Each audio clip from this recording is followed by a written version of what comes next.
Hello, my name is Nana Mukhtar and today is September 25th, 2019. Today we're going to take a closer look at the cardiovascular system by taking a closer look at the sheep heart. And when we first take a look at the sheep heart, there might be a clear membrane, a thin clear membrane called the pericardium on the outside that would have been removed. And when looking at the anterior view of the heart, there are some important structures that I'd like to know. Right here is the right auricular, which underneath would have the right atrium. And also I'd like to note that there is a line that separates kind of in the middle of that anterior section, which is called the interventricular septa, which divides the right and the left ventricles.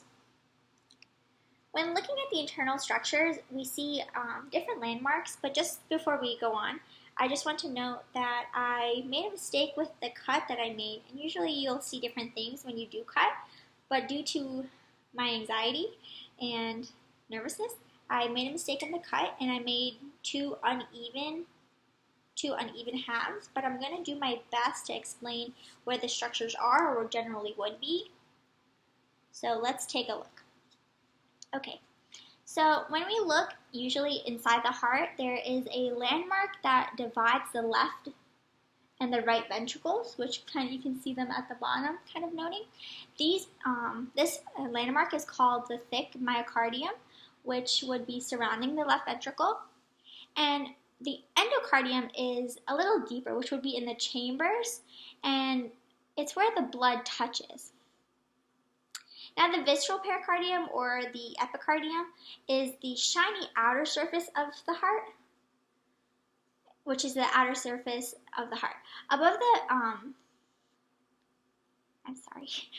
the ventricles, there is the atrium, which are generally in this area, and it's mostly the receiving chambers and has a relatively thin wall to allow that permeation.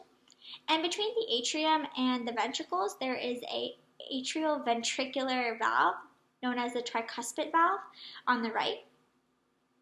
And they're usually found because they're usually attached to these string-like structures, which are called the chordinae tendineae, which prevent the valves from flipping back into the atrium. And just to note some other important structures, we're gonna take a look all around. So, let's look at it this way. Just to look all around it, the top here would be the aorta, and as we move along, there's the left pulmonary artery, and there would be a pulmonary valve, and when you continue down, you would see the right atrium, as I mentioned before, that would be attached to the chordinae tendineae, and that prevents the separation between the right atrium and the right ventricle. And we would also see a tricuspid valve in this general area,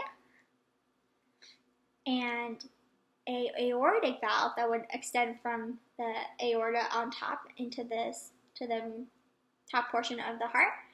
And we would see a mitral valve over around this area near the chordinae tendineae and the left ventricular. Thank you so much for listening. Have a wonderful day.